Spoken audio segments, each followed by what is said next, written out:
All right, hello people from the internet. Hello everyone. Good morning, good afternoon, good evening. This is a very much unusual thing for me to produce, but I felt like I have been playing enough of this, and so I may actually, be able to do it. So what we are going to be doing today, right now, is a little bit of a guide of a playthrough of Lady Geist.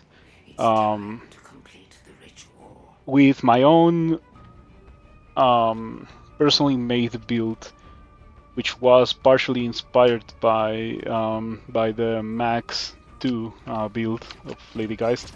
We are in a duo lane. You saw me queue up. You saw that I am playing solo. So this is gonna be the experience of the average solo queue player, I suppose. And I suck at lane. I'm not gonna lie. I'm not a sure game player. Definitely don't indulge in FPS. You can see the content of my channel. I've been playing for many years on YouTube. Like I've been making content, and none of the content is about fighting games, or like sorry, not fighting games, about shooters.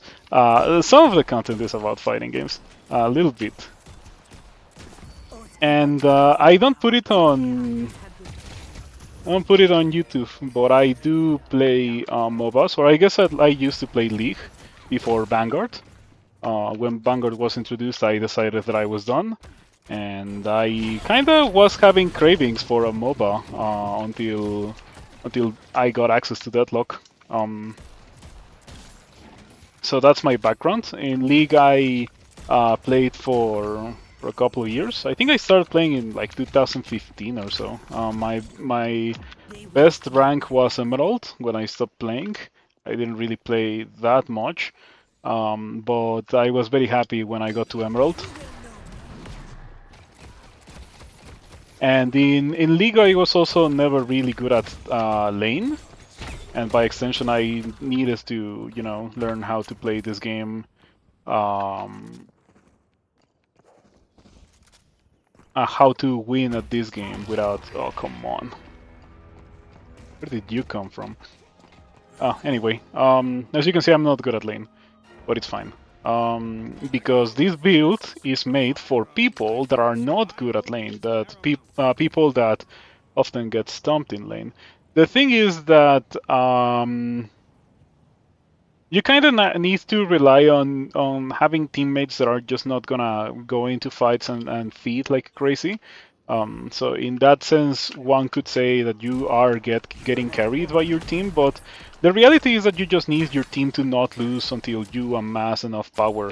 And at some when you get to the correct power level, you're gonna be able to win. You're gonna get so powerful if you're playing against people who only bother to team fight and not to farm, because what you're gonna be doing is farming. And I guess that, yeah, like the video really starts after the laning phase, but I'm gonna show the laning phase so you can see like the whole experience, because there's people that only edit their videos and like show the exciting parts, or like the parts that makes them look like they're the greatest of all time, and like that's really not the experience here. As I said at the very beginning, I have no experience with shooters, and by extension, I will be making a lot of plays that will seem questionable, or like I'll be missing shots and stuff. Um, yeah, and even if you have that experience, or like even if that's how Deadlock is for you, you can still win. You can still have fun. And you can still get to the point where you are powerful and you can actually 1v1. I was having some trouble with this game at the very beginning because I was playing some Wraith. That's what I started the game with, because I was looking for a character that would allow me to do the same thing that I did on League, and I tried with Wraith because I read what she does, and I thought that maybe that was correct, but I think the correct one to go for is Lady Geist. I think Lady Geist is the one that has really gotten me to the point where I want to be in this game, or like it's the one that has allowed me to build how I want to build and do what I want to do in this game.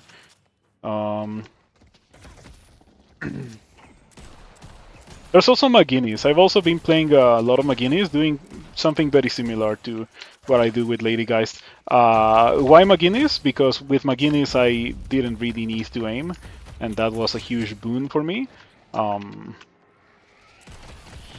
Okay, here comes the drone.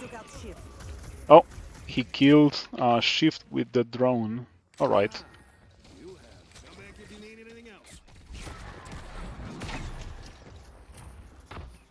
That arrow has such a massive hitbox. By the time he shot the arrow, I was already behind cover and it still hit me. But yeah, anyway, it's just the average Deadlock laning phase experience for me.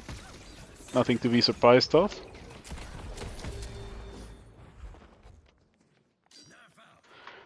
If you're wondering about why I didn't buy Sustain, as some people do, as most other people do actually, well, Lady Geist does have the Sock, which is her her number 2, and I think that it is a pretty okay ability for the purposes of sustaining in lane. You're gonna be playing against poke-heavy champions, and maybe against those you would like to get healing right or something like that, but it's fine. Like the thing about itemizing for your lane opponent is that there's so much more game beyond your beyond your lane opponent, and my build takes that into account. Like I built specifically to achieve that point in the game that I want to be at. I feel like spending any amount of money to try to do better versus your lane opponent is not really the way to go, because it sets you back on the things that you want to buy for the point in the game where you are gonna start power farming, which we're about to get to that point. It's minute 7, so camps have just spawned. If you are watching on YouTube, you can go back a couple of seconds and you will see when the camps spawn at minute 7. And yeah, like they have a Vindicta Great Talon, so we're not contesting that, but it's fine. Okay, drone operator just drones me for 400, very balanced. Yeah. So at some point you just have to abandon lane, let it fall, doesn't matter. It really is like minimal, or like a minimal difference. Now we're gonna start doing the things that are actually interesting for us. I feel bad for the Shift, but not really, because it's a Shift.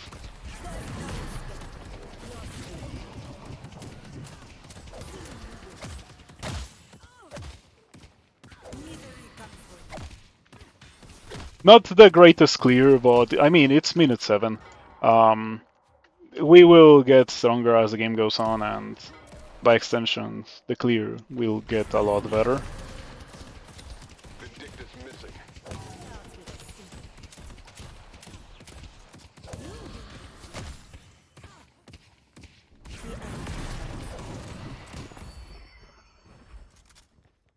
So yeah, I genuinely do think that the correct thing to do is to just ignore lanes for the most part. Like, of course not let structures fall for free, but if there's Vindicta and I know that Vindicta is just gonna destroy me, it doesn't make a lot of sense to try to contest her. And I know that Vindicta is gonna destroy me. She has the range to make it supremely difficult to land an ult on her. She'll just float away anyway if I do manage to do that, and I'm not killing her, not yet. But in time, if we get to that point, which is the objective at the end of the day, yes, we will destroy everyone in a 1v1. There's been situations, in fact, where I am fighting multiple versus 1 in the late game, and I do kill everything. It is written in my guide, but we cannot really do the tier 3 camps so early. We need some lifesteal for that, and we need level 3 of Q. this build maxes Q first because Q is, in my opinion, the best at wave clearing. And you can see that with just a little bit of buying power, we are getting a lot more powerful. I'm gonna catch that yellow wave. And yeah, we're not fighting. We're not fighting because we're not yet at the point where that would do anything for us. Um, Next big purchase is gonna be Torment Pulse. Torment Pulse is very strong. It's a 10-minute mark, so that means that vending machines have already spawned. But I see most of the people in the map, and I also see a very low walker, so I'm gonna try to take it. Yes. When it comes to these kind of games, if you come from a shooter, first of all, thank you for not clicking away when I said that I suck at shooters. And second of all, you have to be aware of the people in the map. It's like very important. What does that mean? It means that if you know where they are, it means that you know that they're not close to you, or maybe that they are close to you, and you play accordingly. Map awareness, very important. In this game, since the early game doesn't last that long, it's not such a big thing as in League, where like you have to be wary for ganks and like mid rotations and stuff like that. Like I have not really had that be that much of a consideration so far. Sometimes it does happen, but it is not really that much of a thing. By the way, it's funny because the Talon is there, and the Talon I didn't think it saw me, but then it did saw me. But it doesn't matter. I'm just gonna ult and walk away. Like I do not care about fighting. I am holding about 700 souls, and I would not like to lose them. Unfortunately, the Talon chooses to fight. Yeah, it's fine. It's fine. It's actually not so fine because it is important not to have that happen too many times. As I say here, dying with big orbs once or twice can easily mean a loss. So we don't want that to happen. It sets us back a lot. I do think that if I was not holding that many souls, if I had gone back and bought, I could have probably beaten Talon. You know what? I was going to go blue, but I think that yellow is probably the one to go for. This walker is very low. I'm gonna push yellow. Okay, we're fighting Pocket. Pocket appears in the minimap. Always be looking at the minimap. The minimap is a better way to spot enemies than just looking around. The minimap will show you if an enemy is behind you, where your actual line of sight won't, which is a very different thing from League of Legends. In League of Legends, if you can see an enemy, you can pretty much always see an enemy. Sometimes you get attacked by things that you cannot see, but in this game it's like most of the time you get attacked by things you cannot see. Where is Pocket? Okay, let's see if I can 1v1 Pocket. Okay, the answer is yes. I could have beaten Pocket, but unfortunately Pocket managed to run away. Pocket also got a little bit of support from this Dynamo. It's a shame because Pocket was so low. Yeah, Pocket was so low.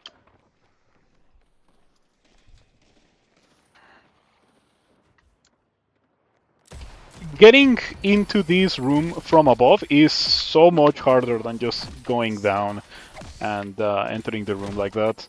My team is doing very well. When it comes to the map, we have.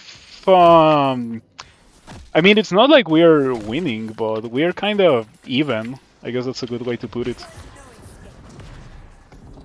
Hold on. I think we can probably help this guy. Or not. The 7 just dies. I have ult, so I might be able to do a funny ult play here. Get over here. Oh man, like that's about 1 HP Pocket. Okay, that's about death Pocket. Sweet. Pocket was at 13k. We were ulted by Pocket. We got lucky that Pocket had no support. Pocket really saw an easy kill there, like thought that he had an easy kill. But that's not the case, because we're starting to get kind of strong.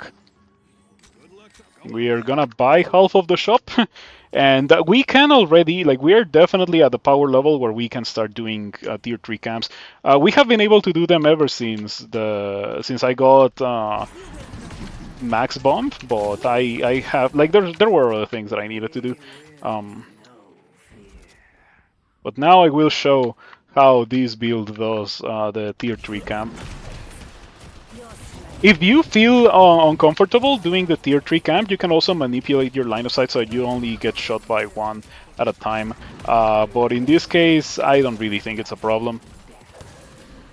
Yeah, because it's already a bit too late. Like, if or by that I mean, like, it's minute 15 in the game. By this point I should be able to do the camp as fast as I did.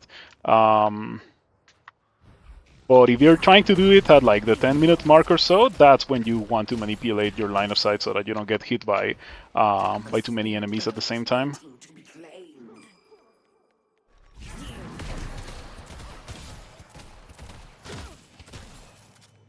This is the first time that I record anything for this game.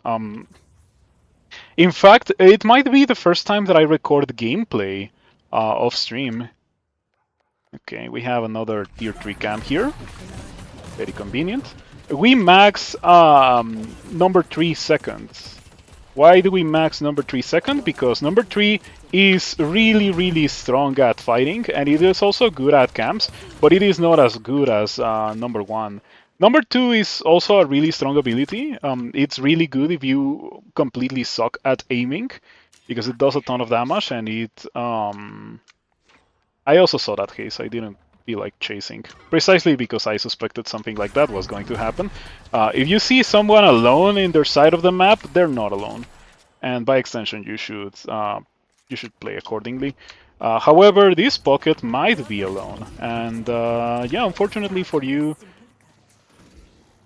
you would have been a pretty easy target if I didn't see that Talon. Yeah, oof, a little bit of outdated drivers maybe. Yeah, some frame drops there. No problem, no problem. Nothing that was too big of an issue. We bombed there to clear the wave. Okay, I'm holding not enough for a top tier item. It's fine. We're gonna see what we can get here. Spirit armor. Search of power. Yeah, Search of power on 3. Why on 3? We're gonna be upgrading 3 a good amount. 3 is a really strong ability. And we're like a really spammable ability too, so... Goodbye, Haze. Goodbye, Paradox. We also get the camp. Oh! Oh! Let's go. That kill there was Torment Pulse. I don't know if you noticed, but I completely missed Talon, but Talon was not outside of the range of Torment Pulse, and I was just able to get the kill by existing. Which, yeah, Torment Pulse is absolutely beautiful because it allows you to do that kind of thing. Okay, I see you. I no longer see you. It's fine. You can go. You can leave. I will allow you to leave because I have better things to farm. Remember, if you lose sight of an enemy, look at the minimap because they may have just positioned themselves in such a way that, you know, they...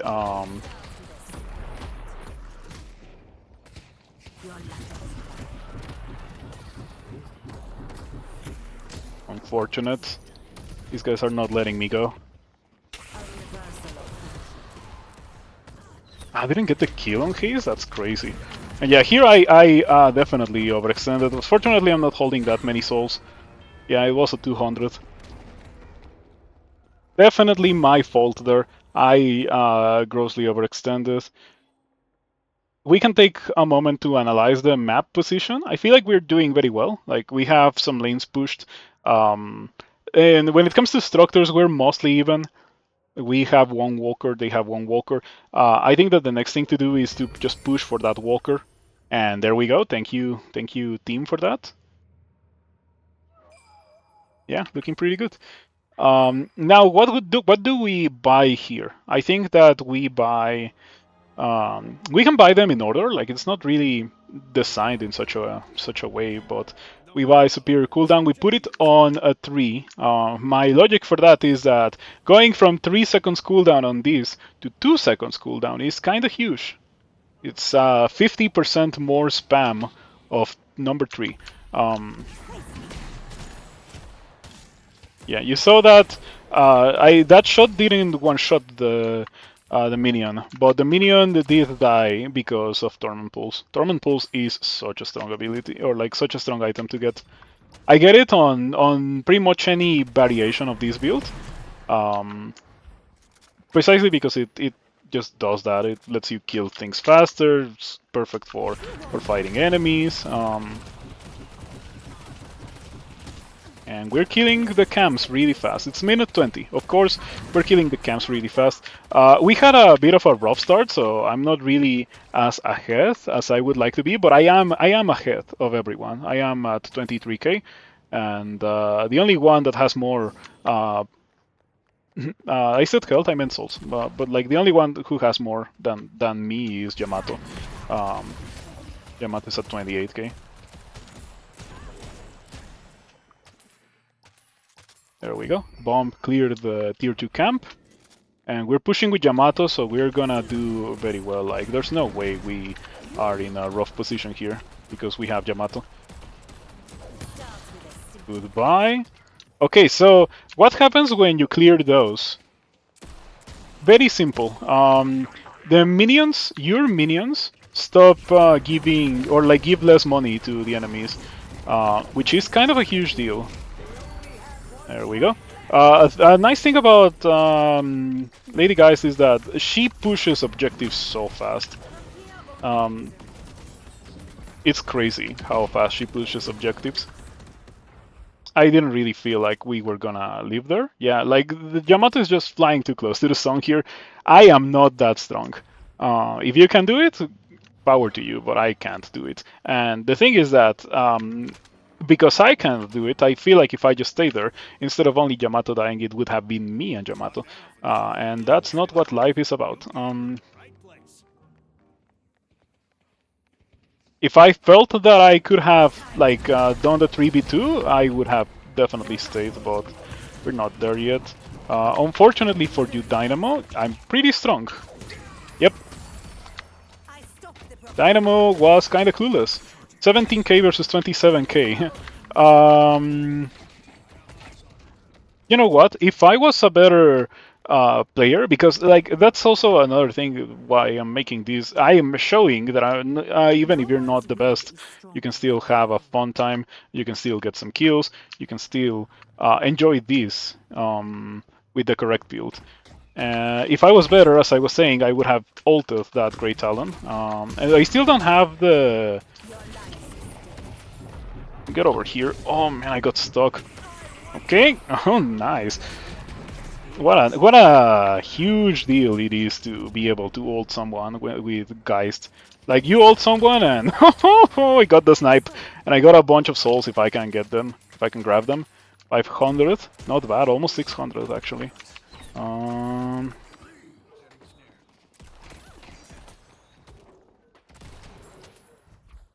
I'm at 4.5k souls, so we cannot afford any of the huge items yet. I would love to get,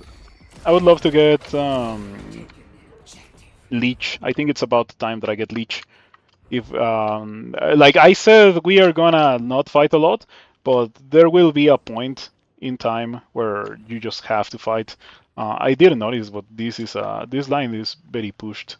Hopefully Bebop can clear the wave before that happens. Okay. Kind of surprising that Bebop wasn't able to just kill the minions. Because what happened there was that...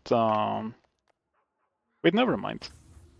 I thought that we lost a shrine, but it was the enemy shrine. My bad. I don't have a lot of experience playing this and like providing commentary at the same time, so you will have to excuse me. We have full slots, and I'm kind of getting carried by my team, even though I'm doing very well.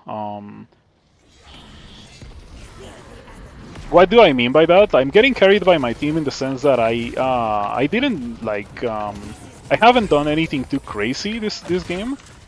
Just been killing opponents that are not really as strong as I am. I'm not killing the strongest opponents in the enemy team, while I am probably one of the strongest in terms of just like straight up items in my team. And yeah, that's how you get some advantages here. When it comes to the bomb, try to aim at the floor so it blows up faster. Um, Lost the pocket. No, absolutely no idea where the pocket is.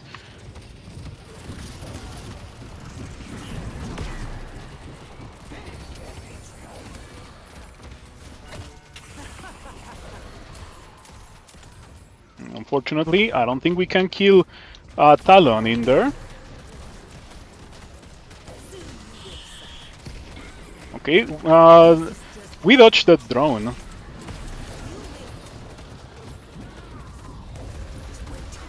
And that is it. Pretty fast game. Normally my games don't end this fast, but I just got a really good team. Compensated for my weaknesses. Um, yeah, let's get these souls. Why not? All right, so 35k Yamato. The Yamato had 15 kills. I had 6 kills. Not a lot of contribution, to be completely fair. I did have the most objective damage, and that is what I'm talking about. Like, Lady Guys just deletes objectives. She does so much damage to objectives. Like the game aim labels Wraith as the best for like single target damage or like stationary damage or like minions and objectives, but I think Lady Guys does a better job because she also has large amounts of AoE damage where Wraith doesn't really have, and that makes her able to farm the jungle, and farming the jungle gets you so powerful, um, and it's relatively safe, which is balanced by the whole orb that you carry around mechanic, where if you get caught with your pants down in the jungle, which happened to me at some points in this game, you are going to die, and if you die, you are going to drop those souls. So you cannot just mindlessly farm the jungle. You have to be aware of where your enemies are, where your allies are, because maybe if you are farming in a semi-dangerous spot where you know there's enemies around you, you can bait them into a fight by just playing normally. And trusting your allies to come at your aid when you are baiting them into a fight, and then when you're about to die, you just like ult someone. Didn't get to show it this game, but my build for Lady Geist has a very important item that is called Warpstone. This teleports you straight ahead, 11 meters. Gives you a little bit of bullet resistance. What are you supposed to do with this? Well, it is a great chase item. It's like stamina items, but better because it gets you a lot farther, and it's like instant. Um, Gives you spirit power, which is definitely something that we want as Lady Geist. Um, but the most important thing that one does with Warpstone is Warpstone forward, be next to the enemy, and then press 4 and just ult the enemy. That is so scary for a single target opponent. Like, the opponent may be thinking, oh, I'm winning the fight, and then um, suddenly the opponent is not winning the fight. Suddenly you are the one that is winning the fight, and the opponent is forced to retreat. And retreating from Lady Geist is very difficult because her tree slows. And the more trees she lands, the more damage the enemy takes. That's why I like to put the cooldown reduction on 3 so that you just spam 3. It does so much damage. It is crazy. Like you saw against that Dynamo that I kind of bullied a little bit. We fought 1v1 like twice, and the 2 times I just completely destroyed the Dynamo. It wasn't even close. So yeah, number 3 also, when fully upgraded, shoots so much that if you're aiming correctly vertically, you're just gonna hit the enemy because horizontally it just covers so much area. and it's so fast. You saw me use the bomb very sparingly while fighting.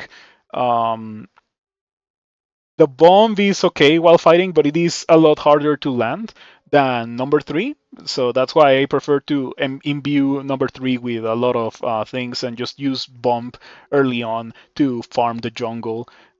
Because that is something that number three definitely doesn't do well. It doesn't farm the jungle as well as the bomb while it's fully upgraded. But anyway, that was just a little bit of a taste of my Deadlock lack of progress, I guess you could say. Um, it just goes to show that if you happen to get lucky with a decent team, but you also do your part and like put in the work to get powerful, you can win the game, even if you completely suck at the laning phase, even if you completely suck at shooter games like I do. So yeah, thank you for everything. I hope that you enjoyed the video and see you around.